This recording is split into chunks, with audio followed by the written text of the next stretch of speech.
Di sebuah masa ketika istana berdiri megah, dan semua keputusan terasa mutlak, hiduplah seorang pemimpin besar, bernama Gajah Mada. Namanya disegani, langkahnya diikuti, dan ucapannya jarang dipertanyakan. Ia memimpin dengan tekad yang tak pernah goyah demi persatuan, demi kejayaan, demi negeri yang ia cintai sepenuh jiwa. Namun pada suatu malam yang sunyi, ketika angin berembus lebih pelan dari biasanya, ketenangan itu mulai terasa asing, bukan karena ancaman, bukan pula karena kekacauan, melainkan karena sebuah pertanyaan yang tak kunjung terjawab di dalam hatinya sendiri.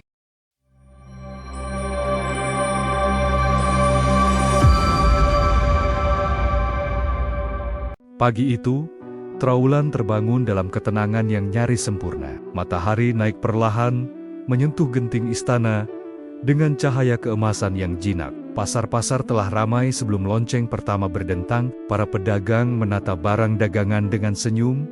Anak-anak berlarian sambil membawa mimpi kecil mereka. Dan para punggawa melangkah mantap menuju tugas masing-masing. Segalanya tampak baik-baik saja, terlalu baik. Seolah ketenangan itu disusun rapi, agar tak ada yang berani mempertanyakannya. Di jantung istana, Gajah Mada berdiri menghadap halaman luas yang tertata simetris. Bahunya tegap, matanya jernih, dan langkahnya selalu terukur. Orang-orang menyebutnya penyangga negeri, tiang yang tak pernah goyah.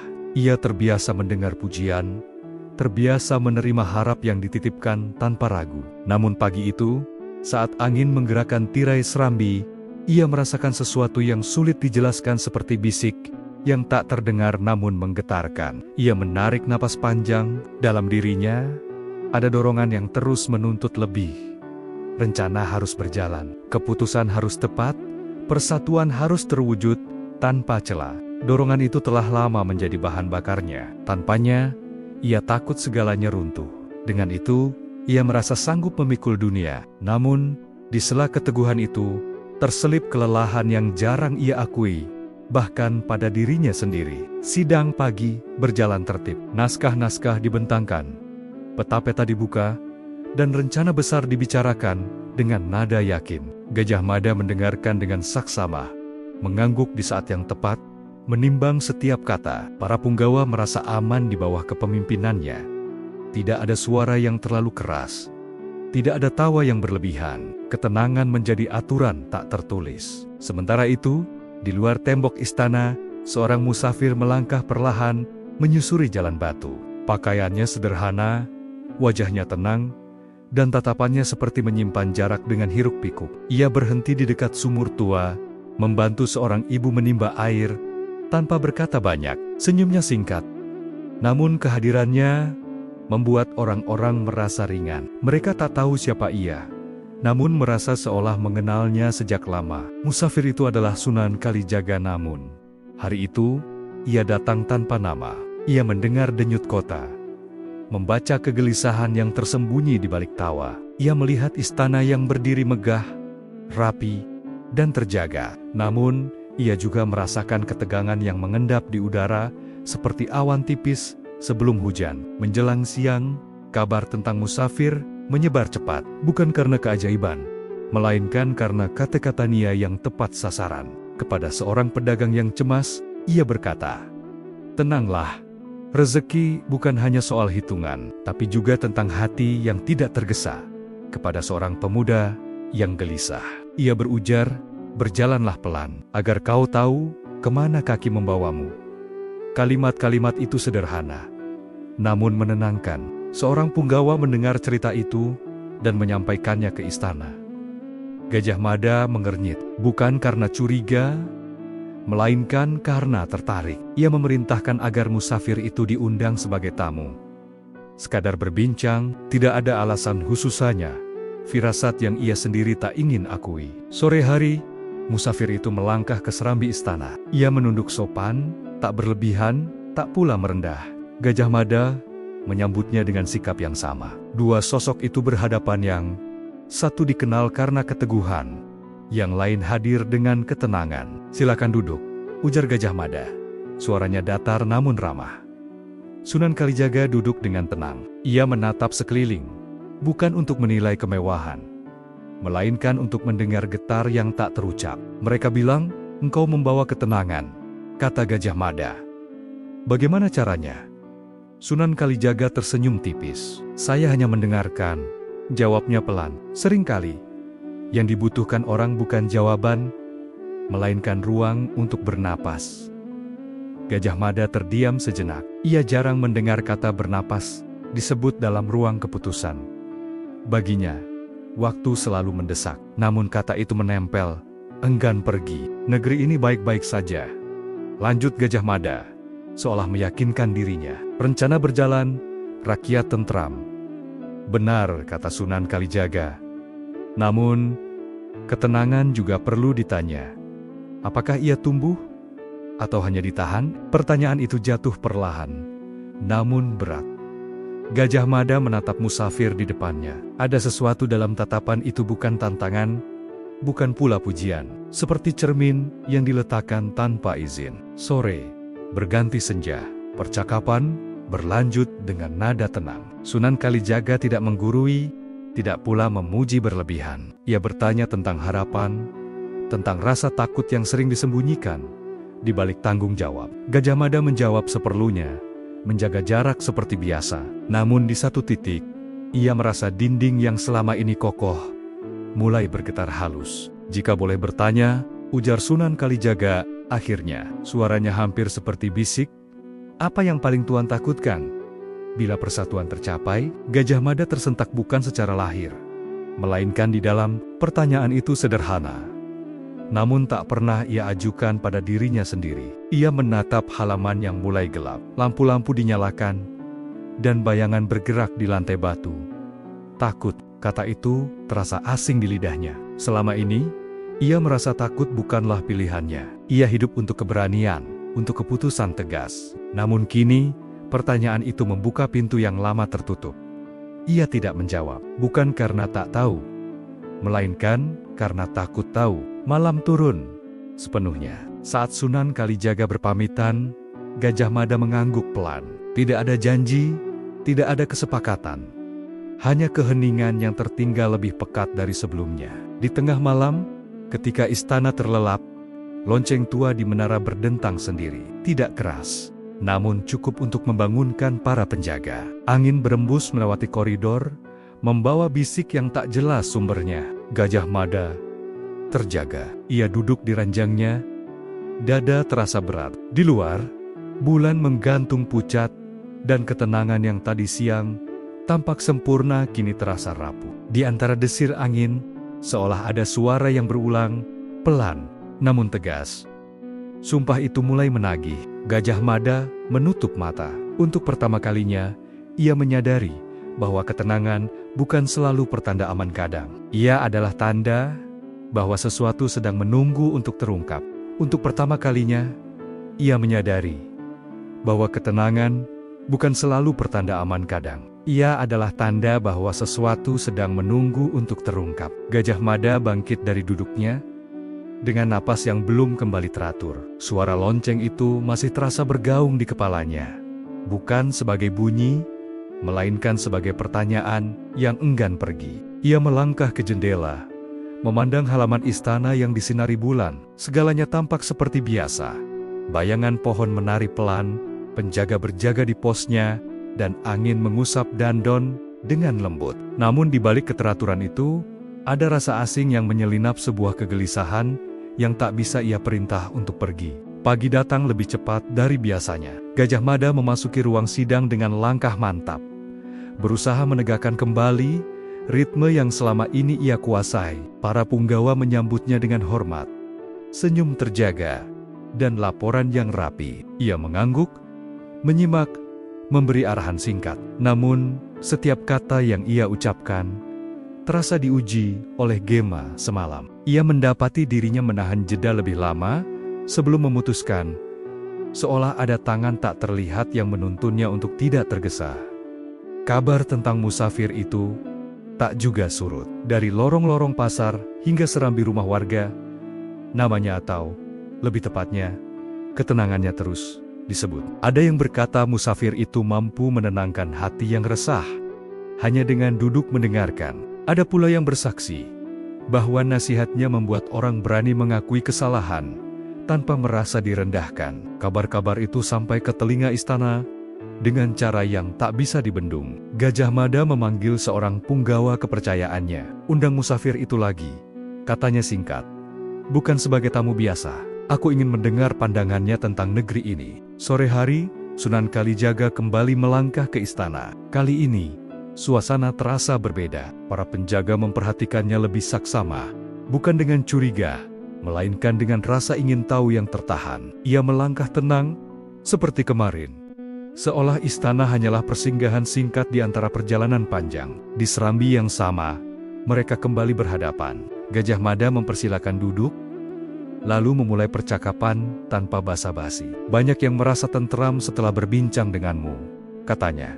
"Padahal, negeri ini sudah tentram. Mengapa kata-katamu tetap bekerja?" Sunan Kalijaga menunduk sejenak, memilih kata, "Karena ketentraman yang terlihat tidak selalu sama dengan ketentraman yang dirasakan," jawabnya lembut.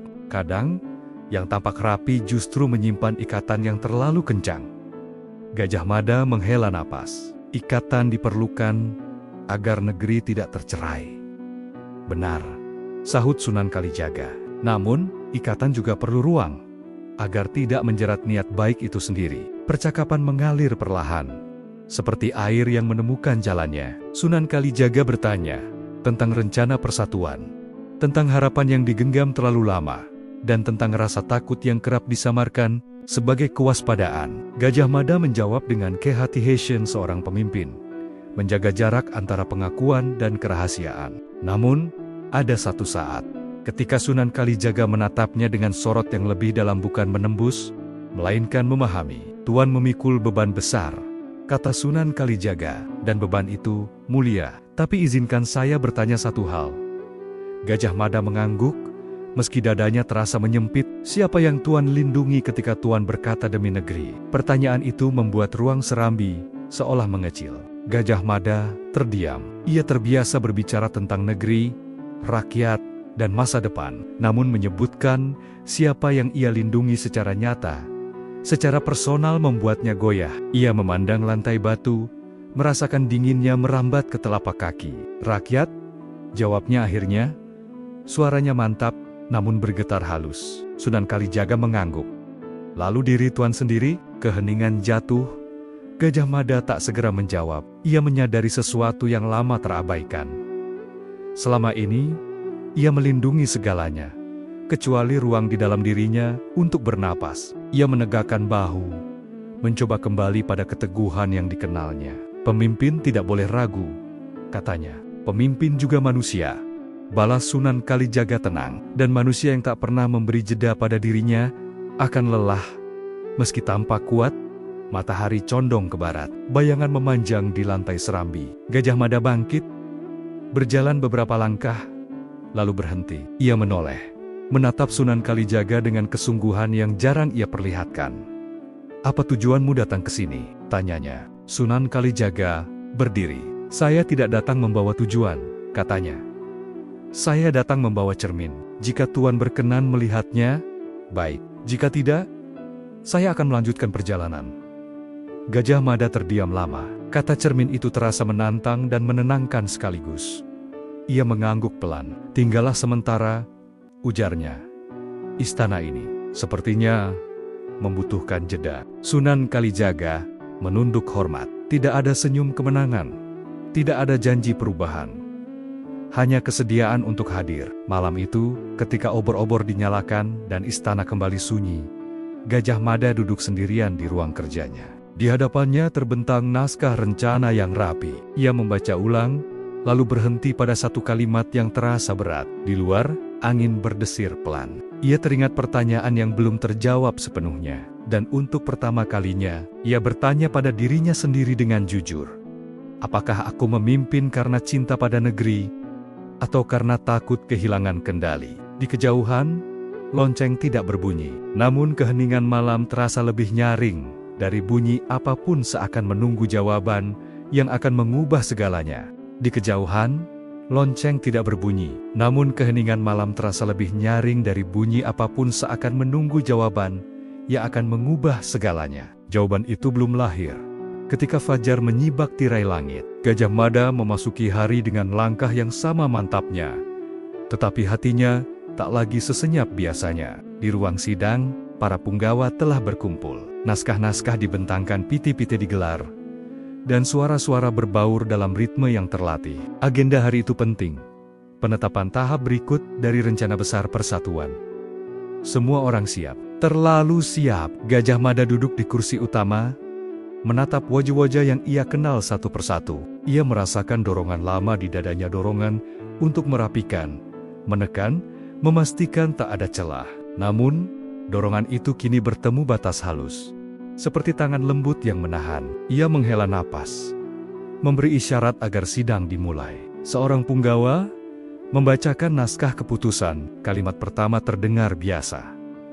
Kalimat kedua membuat beberapa kepala terangkat. Kalimat ketiga memicu bisik. Ada frasa yang terasa janggal, bukan salah, tapi bergeser makna. Seorang punggawa meminta klarifikasi, punggawa lain menimpali dengan tafsir berbeda. Suasana yang biasanya rapi mulai bergeser. "Tenang," ujar Gajah Mada. Suaranya tegas. "Bacakan ulang." Naskah dibaca kembali. Kali ini, pergeseran makna terasa lebih jelas. Seolah kata-kata itu menolak dibaca dengan satu suara.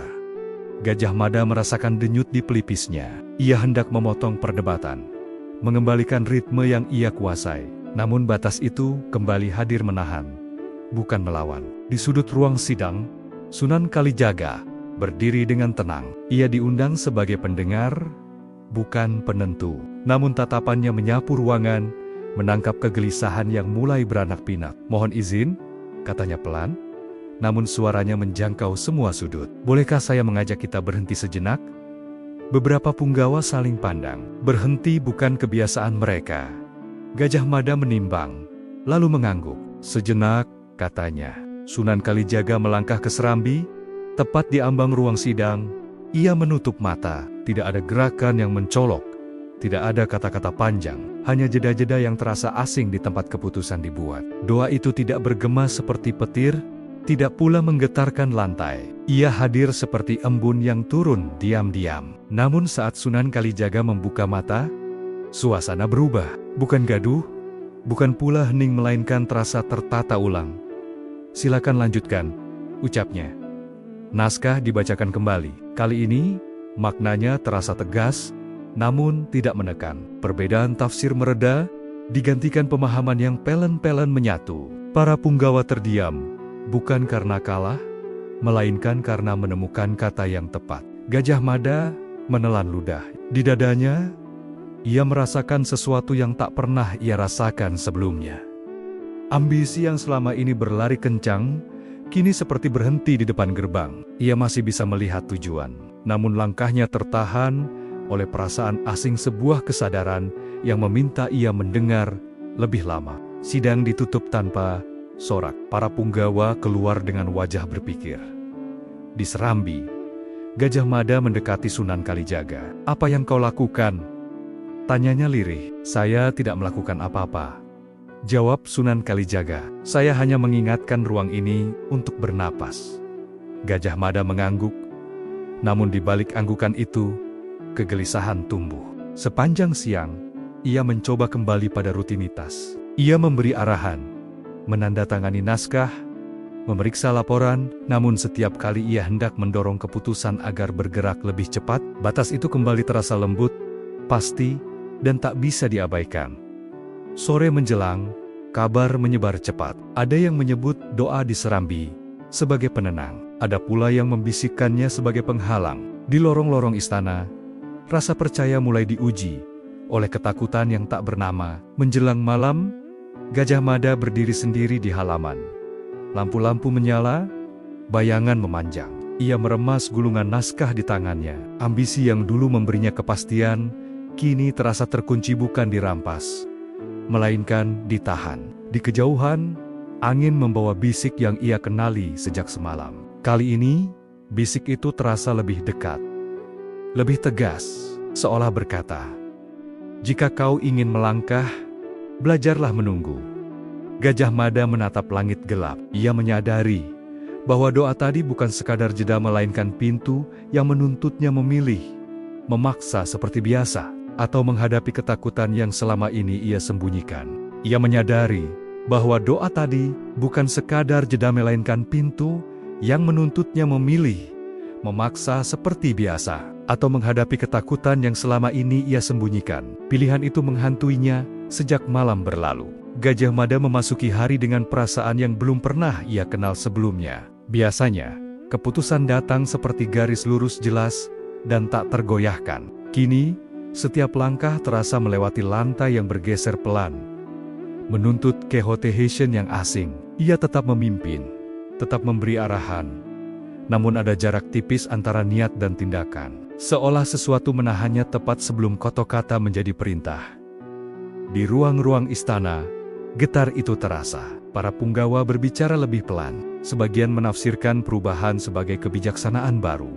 Sebagian lain menganggapnya tanda lemahnya kendali. Di antara bisik-bisik itu, nama Sunan Kalijaga berulang kadang disebut dengan hormat, kadang dengan nada curiga. Doa di Serambi menjadi bahan cerita, berkembang dari jeda sederhana menjadi penjelasan atas segala keganjilan. Seorang punggawa yang pandai membaca arah angin, Patih Wirasadana, menangkap kesempatan itu. Dengan wajah prihatin, ia mengumpulkan beberapa orang terdekat. Ketenangan yang mendadak sering menyembunyikan maksud. Katanya, hati-hati, istana harus waspada pada hal-hal yang tak kita pahami. Kata-katanya menyebar, halus, namun tajam. Menggeser rasa percaya menjadi tanda tanya. Sementara itu, Sunan Kalijaga memilih tinggal di sisi istana, dekat taman kecil yang jarang dilalui. Ia menerima siapapun yang datang dengan kegelisahan, mendengarkan tanpa menghakimi. Kepada seorang juru tulis yang bingung, ia berkata, "Tulislah dengan jujur, bukan cepat."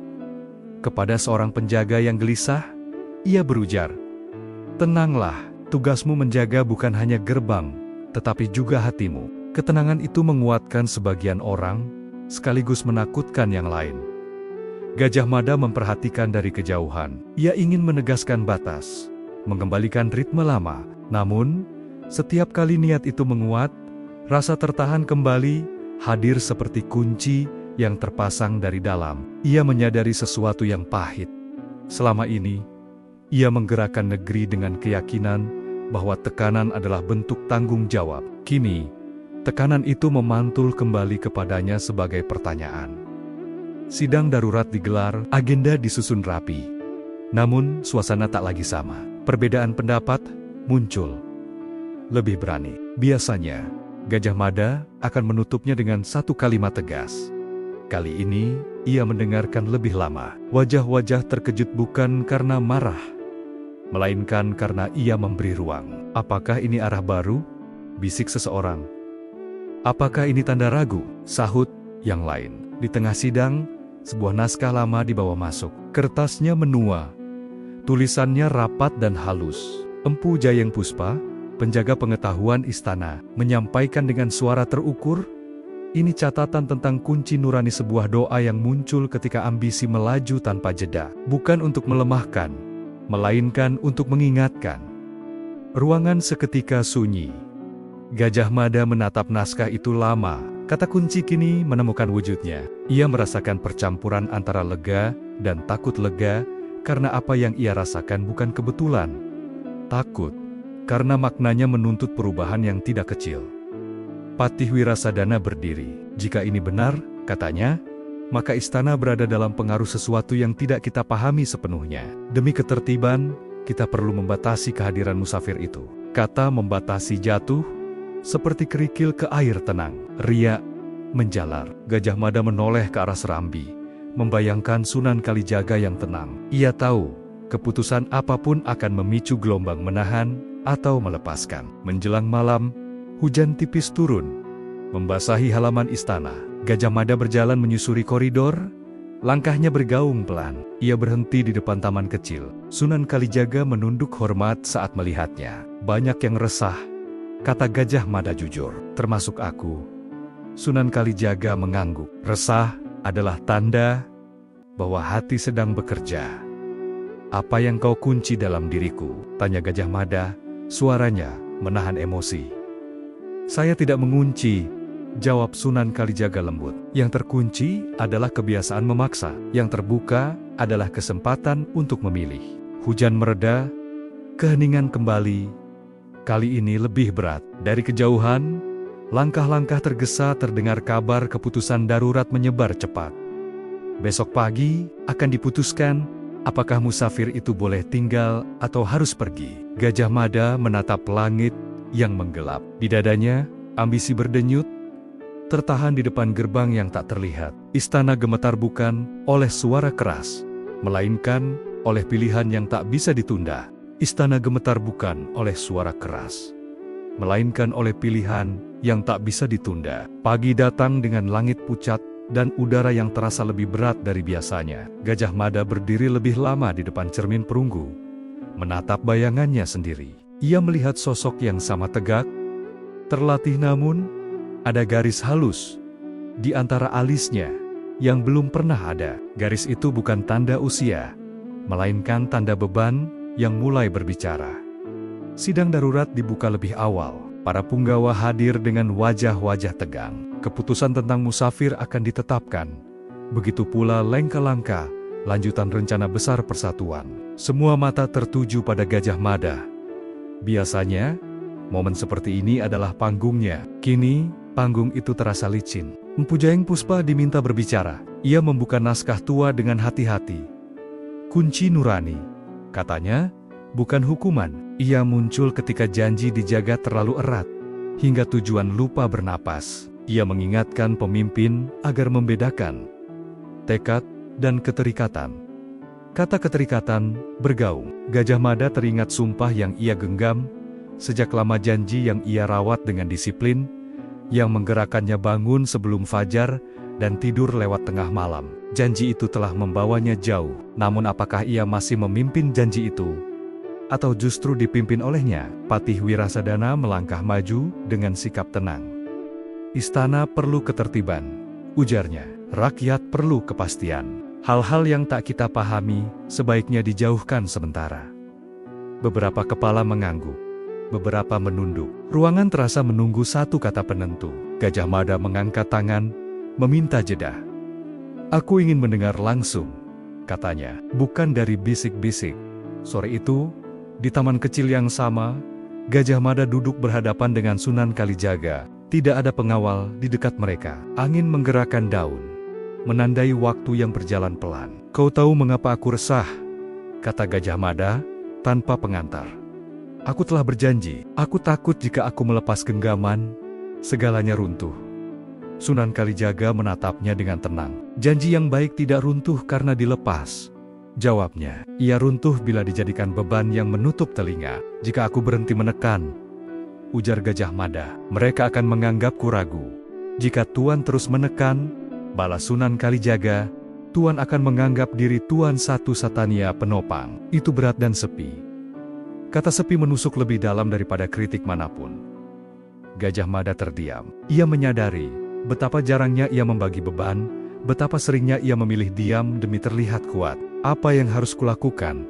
tanyanya lirih. "Tetapkan tujuan, bukan dengan mengencangkan genggaman," kata Sunan Kalijaga. "Tetapkan dengan keberanian untuk jujur. Mulailah dengan satu hal. Akui pada dirimu sendiri apa yang paling kau takutkan." Malam itu, Gajah Mada meminta lembaran kosong. Ia duduk di ruang kerjanya, menulis tanpa saksi. Tinta mengalir pelan. Ia menulis tentang ketakutan gagal, tentang keinginan diingat, tentang kecemasan kehilangan kendali. Setiap baris terasa melepaskan simpul kecil di dadanya, namun juga membuka ruang yang dingin. Ketika ia berhenti, tangannya gemetar. Ia melipat lembaran itu dan menyimpannya. Janji lama berbisik, menuntut ia tetap sama. Namun suara baru tumbuh tenang, mengajak. Keesokan paginya, keputusan diumumkan. Sunan Kalijaga tidak diusir, namun perannya dibatasi sebagai pendengar dan penasehat pribadi. Sebagian lega, sebagian kecewa. Gajah Mada menerima reaksi itu tanpa membela diri. Hari-hari berikutnya menjadi ujian. Setiap kali ia ingin mempercepat keputusan, ia berhenti sejenak. Setiap kali ia ingin menutup perbedaan, ia meminta pendapat. Batas itu kunci yang tak terlihat masih ada. Ambisinya bergerak, namun tak lagi berlari. Di lorong-lorong istana bisik-bisik kembali menguat. Ada yang menyebut perubahan ini sebagai kebijaksanaan. Ada pula yang menyebutnya keraguan berbungkus tenang. Patih Wirasadana mengamati. Menunggu celah, menjelang senja, Gajah Mada berdiri di serambi, memandang matahari turun. Ia menggenggam sumpahnya kini bukan untuk menekan, melainkan untuk ditimbang. Ia tahu, jalan yang ia pilih akan menuntut lebih dari sekadar ketegasan. Di kejauhan, angin berdesir pelan, seolah mengingatkan. Janji yang paling berat bukanlah yang diucapkan, melainkan yang harus diperbarui. Janji yang paling berat bukanlah yang diucapkan, melainkan yang harus diperbarui. Kesadaran itu mengikuti Gajah Mada ke hari-hari berikutnya, seperti bayangan yang setia. Ia mulai merasakan bahwa memperbarui janji bukan perkara menulis ulang kata-kata, melainkan mengubah cara berdiri di hadapan orang lain.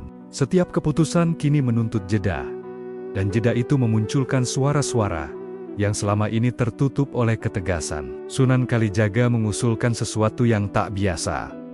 Sebuah laku batin yang ia sebut 5 pintu ujian nurani. Bukan ritual besar, bukan pula pertunjukan. 5 pintu itu adalah kesempatan masing-masing membuka cara baru untuk memimpin tanpa kehilangan tujuan. Pintu pertama, kata Sunan Kalijaga, adalah menahan marah.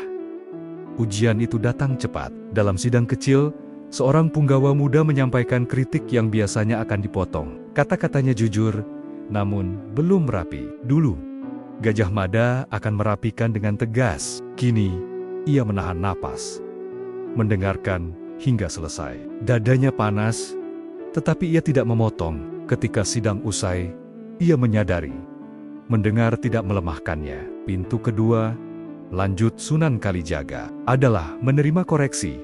Seorang juru tulis menunjukkan kesalahan kecil pada naskah keputusan kesalahan yang lolos dari pengawasan. Biasanya, Gajah Mada akan mengambil alih. Kali ini, ia mengakui kelalaian dan memperbaikinya bersama. Rasa malu datang sebentar, lalu berlalu, digantikan kelegaan yang tak terduga. Pintu ketiga, kata Sunan Kalijaga, adalah meminta maaf. Ini yang paling berat. Gajah Mada menemui seorang punggawa lama yang pernah ia tekan dengan kata-kata singkat dan dingin. Ia menyampaikan penyesalan tanpa pembelaan. Punggawa itu terdiam lama, lalu mengangguk dengan mata berkaca. Keheningan mereka terasa seperti simpul yang dilepas. Pintu keempat, ujar Sunan Kalijaga, adalah mendengar yang paling kecil. Gajah Mada turun ke halaman, berbincang dengan penjaga, juru masak, dan penenun. Ia mendengar cerita tentang keluarga, tentang kecemasan sederhana. Ia menyadari bahwa negeri berdiri bukan hanya di ruang sidang, melainkan di lorong-lorong sunyi yang jarang ia kunjungi. Pintu kelima Sunan Kalijaga menutup adalah merelakan pujian. Kesempatan itu datang saat keberhasilan kecil dirayakan. Sorak dan pujian mengalir. Gajah Mada mengarahkan sorot ke timnya, menyebut nama-nama yang biasanya tak disebut. Pujian berpindah tangan, dan ruangan terasa hangat. Namun ujian tidak berhenti di sana. Di balik perubahan itu, Patih Wirasadana menenun cerita. Ia menyusun bukti yang tampak rapi. Potongan percakapan yang dipisahkan dari konteks, laporan yang dibelokkan. Bisik-bisik mengeras menjadi tuduhan halus bahwa perubahan ini melemahkan kendali, bahwa musafir memecah fokus. Sidang besar dipanggil. Suasana tegang. Gajah Mada merasakan dorongan lama kembali, keinginan menutup, merapikan, memaksa. Kunci itu menahan, meminta ia memilih. Sunan Kalijaga berdiri di hadapan sidang. Jika kehadiranku menimbulkan resah, katanya tenang, aku bersedia pergi. Tujuanku bukan tinggal, melainkan mengingatkan. Kata pergi membuat ruang berguncang. Sebagian lega, sebagian khawatir. Gajah Mada menatap Sunan Kalijaga. Di matanya, ia melihat ketenangan yang tidak melekat pada tempat. Keputusan diumumkan menjelang senja. Sunan Kalijaga diminta meninggalkan istana sebelum fajar, demi meredakan kegaduhan. Gajah Mada menerima keputusan itu bukan karena setuju, melainkan karena memahami harga sebuah ketenangan yang rapuh. Malam itu, angin bertiup dingin. Gajah Mada berdiri di gerbang, Menyaksikan Sunan Kalijaga melangkah pergi. Tidak ada penyesalan di wajah musafir itu. Hanya kepercayaan yang tenang. Ujian belum selesai, kata Sunan Kalijaga sebelum beranjak. Kadang, pintu terakhir hanya terbuka saat kita merelakan kehadiran yang menenangkan. Gajah Mada mengangguk. Saat langkah itu menjauh, ia merasakan sesuatu runtuh bukan rencana, melainkan sandaran. Dan di saat yang sama, ia menyadari bahwa ujian terberat baru saja dimulai.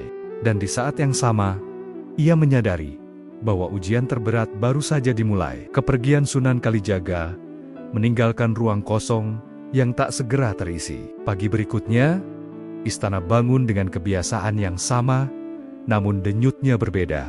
Para punggawa melangkah lebih cepat, seolah ingin menutup sesuatu. Sidang dibuka tepat waktu, laporan disampaikan rapi, tetapi di balik keteraturan itu, ada kegugupan yang tak lagi bisa disamarkan. Gajah Mada duduk di kursi utamanya, mencoba memimpin seperti biasa. Ia mendengarkan, menimbang, lalu hendak menyimpulkan. Namun setiap kali ia hendak merapikan perbedaan dengan satu kalimat tegas, dadanya terasa tertahan. Kunci itu yang dulu terasa lembut kini seperti gerbang yang menutup rapat. Ia masih memahami tujuan, tetapi langkahnya seolah kehilangan pijakan. Perbedaan pendapat yang semula jinak mulai melebar. Kata-kata yang dulu mudah disatukan, kini saling bersinggungan tanpa menemukan temu. Seorang punggawa mengusulkan jalan cepat, yang lain menolak dengan alasan kehati-hatian. Biasanya, Gajah Mada akan memilih, dan semua mengikuti. Kali ini, ia menunggu dan menunggu itu ditafsirkan sebagai ragu. Bisik-bisik kembali beredar. Lebih berani dari sebelumnya. Tanpa musafir seharusnya kendali kembali, kata sebagian. Namun mengapa justru semakin sulit? Tanya yang lain. Patih Wirasadana mengamati dengan saksama, memastikan kegelisahan itu menemukan arah yang menguntungkannya. Ia menguatkan narasi bahwa perubahan telah melemahkan ketegasan, bahwa jeda telah menggerogoti wibawa. Menjelang siang, kabar dari luar istana datang bertubi-tubi. Di beberapa wilayah, penafsiran kebijakan berbeda, memicu kebingungan. Bukan karena niat buruk, melainkan karena tak ada satu suara yang menutupnya. Gajah Mada merasakan beban itu menekan beban yang dulu ia tanggulangi dengan tekanan, kini tak bisa ia dorong. Ia bangkit, berjalan menyusuri koridor yang sunyi. Di taman kecil tempat Sunan Kalijaga biasa duduk, bangku itu kini kosong. Daun-daun bergeser pelan ditiup angin. Ia teringat kote-kote kota terakhir musafir itu. Pintu terakhir terbuka saat kita merelakan kehadiran yang menenangkan. Kini, kehadiran itu benar-benar tiada. Sore datang dengan langit yang kelabu. Sidang darurat kembali digelar. Suasana lebih panas, suara lebih cepat. Gajah Mada mencoba menenangkan, namun kata-katanya terasa tak menancap. Ia menyadari dengan getir, semua usaha yang ia lakukan mendengar, menahan, memberi ruang kini terlihat seperti kegagalan di mata banyak orang. Malam menjelang, istana tak lagi terasa teduh. Di ruang kerjanya, Gajah Mada duduk sendiri, menatap naskah rencana yang penuh coretan. Ia meremas tepinya, lalu meletakkannya kembali. Untuk pertama kalinya, ia mengakui pada dirinya sendiri. Ia telah kehilangan sandaran lama, dan sandaran baru belum sepenuhnya ia pahami. Dalam kesunyian itu, suara batinnya muncul bukan sebagai perintah, melainkan pertanyaan yang tak bisa dihindari. Jika semua cara lamamu tak bisa dipakai, dan cara barumu belum dipercaya, apa yang tersisa? Gajah Mada menutup mata. Ia tahu, di hadapannya tinggal satu pilihan terakhir, pilihan yang paling sulit, yang menuntutnya mempertaruhkan bukan hanya rencana, tetapi juga dirinya sendiri. Ia tahu, di hadapannya tinggal satu pilihan terakhir, pilihan yang paling sulit, yang menuntutnya mempertaruhkan bukan hanya rencana, tetapi juga dirinya sendiri. Gajah Mada membuka mata dengan perasaan yang jarang ia izinkan hadir. Keraguan yang jujur.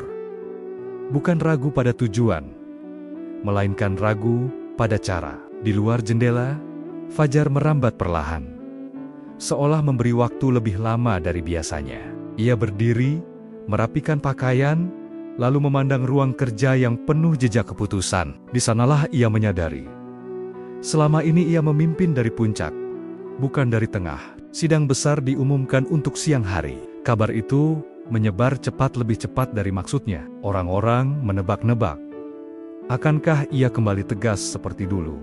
Atau justru menyerah pada jeda yang dipertanyakan? Di lorong-lorong istana Lengkalangka, terdengar lebih rapat.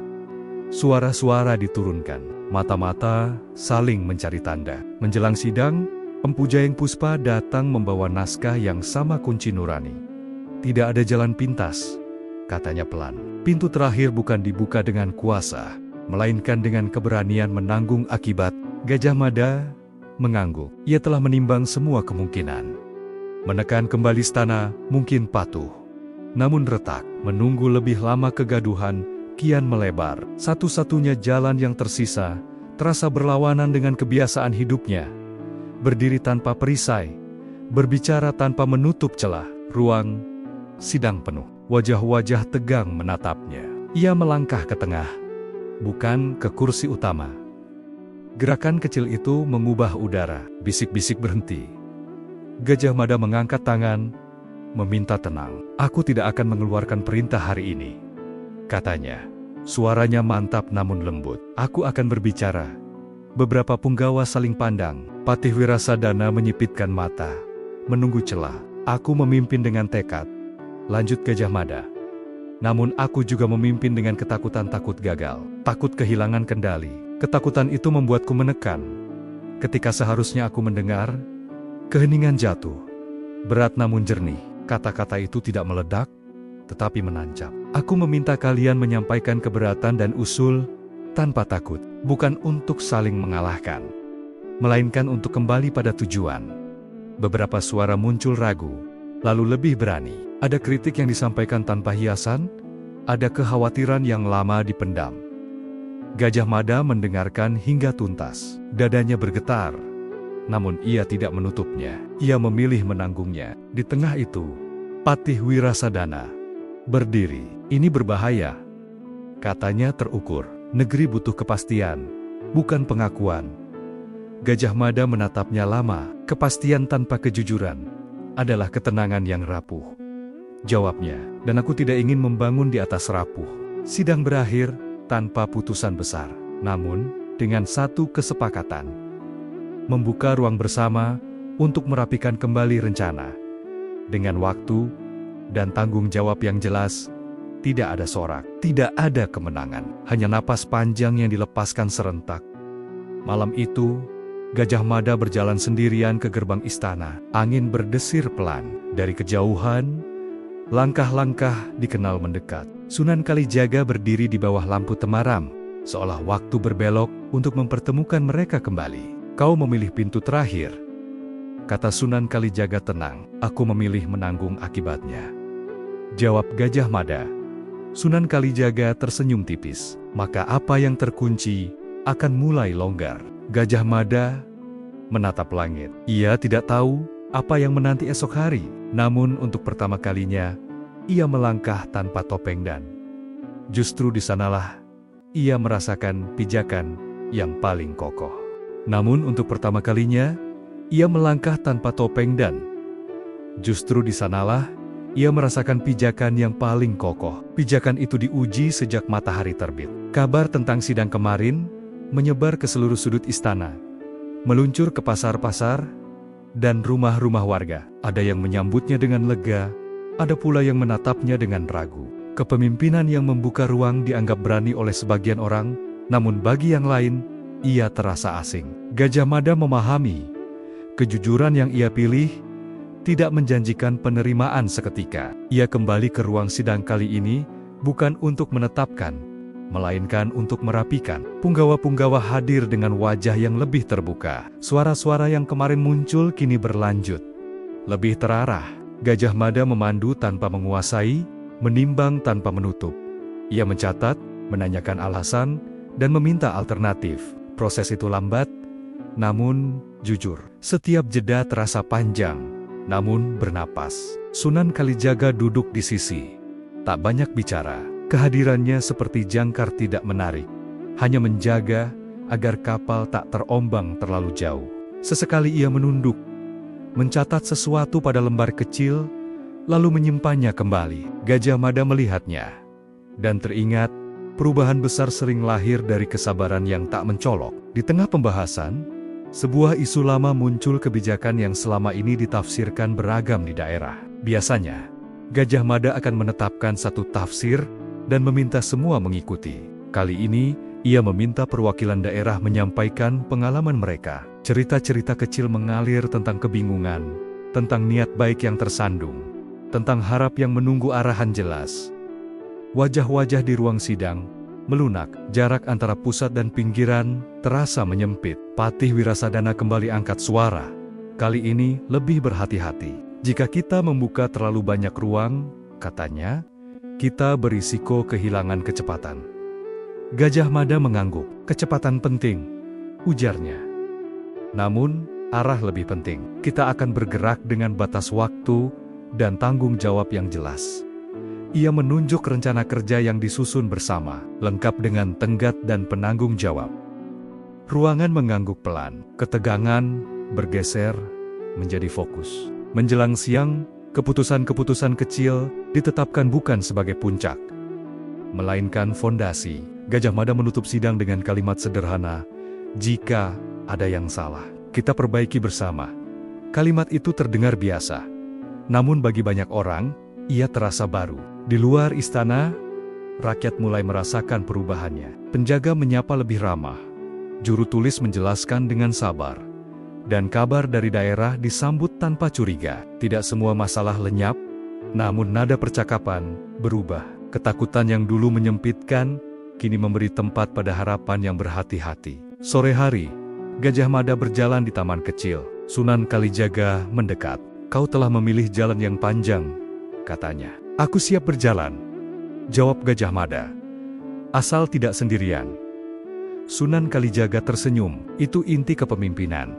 Malam turun dengan tenang. Gajah Mada menatap langit dan merasakan sesuatu yang lama tak ia rasakan, ringan yang tidak rapuh. Ia tahu, ujian belum berakhir. Namun pengakuan yang ia berikan hari ini telah mengubah arah bukan hanya bagi istana, tetapi juga bagi dirinya sendiri. Namun, pengakuan yang ia berikan hari ini telah mengubah arah bukan hanya bagi istana, tetapi juga bagi dirinya sendiri. Perubahan itu terasa perlahan, seperti cahaya pagi yang tak tergesa menembus kabut. Gajah Mada memulai hari dengan langkah yang sama mantapnya, namun kini tanpa beban yang menekan dada. Di ruang sidang, rencana-rencana yang kemarin dirapikan mulai dijalankan dengan irama baru. Tidak semua berjalan mulus, namun setiap kendala disambut sebagai bagian dari proses, bukan ancaman yang harus ditutup rapat. Ia merasakan sesuatu yang ganjil namun menenangkan. Ambisinya kembali hadir, tetapi tak lagi mendesak. Ia mengalir seperti sungai yang menemukan tepi cukup kuat untuk menggerakkan, cukup tenang untuk tidak meluap. Setiap kali dorongan lama muncul, ia mengingat jeda. Setiap kali jeda terasa terlalu lama, ia mengingat tujuan. Kunci yang dulu menahan kini terasa longgar, bukan karena dilepas paksa, melainkan karena dipahami. Sunan Kalijaga menyertai hari-hari itu tanpa menonjol. Ia berbincang dengan para juru tulis tentang kejelasan kata, dengan penjaga tentang ketenangan tugas, dan dengan punggawa tentang mendengar sebelum menyimpulkan. Kehadirannya tidak lagi diperdebatkan. Ia menjadi bagian dari napas istana yang baru ada, namun tidak menuntut perhatian. Di sisi lain, Patih Wirasadana merasakan pergeseran yang tak bisa ia abaikan. Narasi yang ia bangun kehilangan pijakan ketika keterbukaan menjadi kebiasaan. Ia dipanggil menghadap. Gajah Mada menatapnya lama, bukan untuk menghakimi, melainkan untuk memahami. Negeri ini tidak membutuhkan pemenang, kata Gajah Mada pelan. Ia membutuhkan orang-orang yang mau belajar. Ia memberi tugas yang sederhana namun penting. Mengurus urusan rakyat yang sering terlewat, tanpa sorotan, tanpa pujian. Wirasadana menunduk. Wajahnya memerah bukan karena malu, melainkan karena tersentuh oleh kesempatan yang tak ia duga. Hari-hari berlalu. Dari daerah, datang laporan yang lebih jujur. Dari istana lahir keputusan yang lebih jelas. Tidak ada sorak besar, namun ada ketentraman yang tumbuh. Rakyat merasakannya dalam hal-hal kecil. Antrean yang lebih tertib, penjelasan yang lebih sabar, dan ruang untuk bertanya tanpa takut. Suatu sore, Gajah Mada dan Sunan Kalijaga berjalan berdampingan di serambi. Matahari turun perlahan, menorehkan warna hangat di lantai batu. "Apa yang orang sebut kutukan?" ujar Gajah Mada, "ternyata menuntunku ke sini." Sunan Kalijaga tersenyum. "Seringkali, hidayah datang dengan cara yang membuat kita berhenti." Gajah Mada mengangguk. Ia memandang istana yang kini terasa berbeda bukan karena bangunannya berubah, melainkan karena cara orang-orang berdiri di dalamnya. Ia tahu, jalan ke depan masih panjang, namun kini, ia melangkah dengan kesadaran yang utuh. Saat malam turun, lonceng tua berdentang pelan. Kali ini tidak mengejutkan. Bunyi itu terdengar seperti penanda. Bukan akhir, melainkan awal yang lebih jujur. Bunyi lonceng tua itu terdengar seperti penanda. Bukan akhir, melainkan awal yang lebih jujur. Keesokan harinya, kota bangun dengan ritme yang berbeda. Tidak ada perayaan besar, tidak pula pengumuman menggelegar. Namun di pasar-pasar, di serambi rumah, dan di tepi sumur, orang-orang mulai bercerita bukan tentang keputusan, melainkan tentang perubahan rasa. Ibu-ibu pasar membisikkan kisah kepada anak-anaknya tentang seorang pemimpin yang memilih mendengar sebelum memerintah, dan tentang musafir yang datang tanpa meminta apapun selain jeda. Gajah Mada merasakan perubahan itu dari kejauhan. Ia tidak lagi mengejar kabar baik untuk meneguhkan dirinya. Ia berjalan menyusuri lorong-lorong istana, menyapa orang-orang yang kini berani menyapa balik. Senyum-senyum kecil menyambutnya, bukan sebagai pujian, melainkan sebagai tanda percaya. Ia memahami, kepercayaan tidak datang sekaligus. Ia tumbuh dari hari ke hari, dari keputusan-keputusan yang dijaga. Di sudut kota, Nyi Sekar Wening menenun kain dengan motif baru 5 lengkung halus yang saling terhubung. Orang-orang bertanya, maknanya? Ia menjawab pelan, "Ini tentang pintu-pintu yang mengajarkan hati untuk berjalan." Kain itu laku, bukan karena indah semata, melainkan karena cerita yang menyertainya. Anak-anak menunjuk motif itu dan bertanya. Orang dewasa tersenyum dan mengingat Sunan Kalijaga mulai jarang terlihat di istana. Ia hadir bila dibutuhkan, lalu menghilang di antara langkah-langkahnya yang tenang. Kepada siapapun yang menanyakan namanya, ia hanya menjawab, "Anggap aku pengingat." Dan pengingat itu bekerja bukan sebagai aturan, melainkan sebagai kebiasaan baru. Gajah Mada memimpin dengan cara yang kini terasa wajar. Ia menetapkan arah dengan jelas, memberi tenggat dengan adil, dan membuka ruang bila perlu. Ketika terjadi salah paham, ia mengundang dialog. Ketika ada keberhasilan, ia mengarahkan pujian. Ia tahu, setiap hari adalah kesempatan memperbarui janji bukan dengan kata, melainkan dengan laku. Menjelang senja, ia berdiri di serambi, memandang kota yang berpendar oleh lampu-lampu kecil. Ia teringat masa ketika ketenangan terasa rapuh, dan kini ketenangan itu bertumbuh dari kejujuran yang dijaga. Di kejauhan, tawa anak-anak bercampur dengan suara pedagang menutup lapak. Hidup berjalan sederhana, namun utuh. Seorang tetua mendekat dan berkata, "Cerita tentang hari-hari ini akan diwariskan." Gajah Mada tersenyum tipis. "Jika diceritakan," jawabnya, "ceritakanlah bahwa kami belajar." Angin sore berdesir, membawa bisik yang hangat. Legenda mulai lahir bukan dari gemuruh, melainkan dari kebiasaan baik yang terus diulang. Legenda mulai lahir bukan dari gemuruh, melainkan dari kebiasaan baik yang terus diulang. Tahun berjalan, dan cerita itu menemukan jalannya sendiri. Ia tidak ditulis di dinding istana, tidak pula diumumkan dengan suara keras. Ia hidup di percakapan sehari-hari, di pasar saat tawar-menawar, di serambi ketika senja turun, di rumah-rumah ketika orang tua menenangkan anak-anaknya. Kisah tentang seorang pemimpin yang belajar berhenti, dan seorang musafir yang mengajarkan jeda menyatu dengan denyut hidup kota.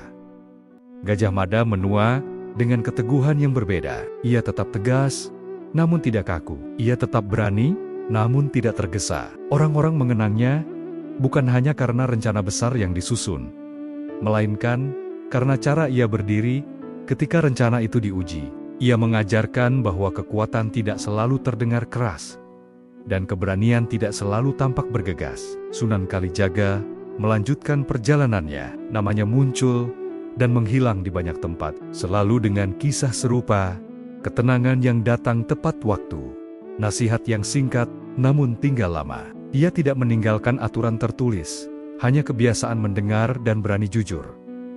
Namun kebiasaan itulah yang bertahan. Empu Jayeng Puspa menyimpan naskah kunci nurani di tempat yang mudah dijangkau, bukan sebagai rahasia, melainkan sebagai pengingat. Siapapun boleh membacanya, dan setiap pembaca akan menemukan makna yang berbeda sesuai zamannya. Naskah itu mengajarkan satu hal yang sama. Ambisi adalah tenaga, dan nurani adalah kemudi. Di pasar, ibu-ibu masih membisikkan cerita itu. Jika hatimu terasa terlalu kencang, kata mereka, ingatlah untuk berhenti sejenak. Anak-anak tumbuh dengan kalimat itu, membawanya ke masa depan yang belum mereka kenal. Di rumah-rumah, motif 5 lengkung pada kain menjadi penanda. Ada pintu-pintu yang perlu dibuka dengan sabar. Suatu senja, Gajah Mada berdiri di tempat yang dulu sunyi. Ia memandang kota yang bergerak tanpa takut. Ia tahu, apa yang pernah disebut kutukan telah berubah menjadi hidayah, bukan karena dihapus, melainkan karena dipahami. Ia menutup mata, mengucap syukur tanpa suara. Angin berdesir, membawa aroma tanah yang hangat. Tidak ada lonceng yang berdentang, tidak ada tanda luar biasa. Namun di dalam hati banyak orang, sebuah kunci berputar pelan mengingatkan bahwa di setiap zaman selalu ada pilihan untuk memimpin dengan nurani. Dan begitulah, legenda itu berakhir sekaligus bermula di setiap langkah yang memilih jeda sebelum kuasa dan kejujuran sebelum kemenangan.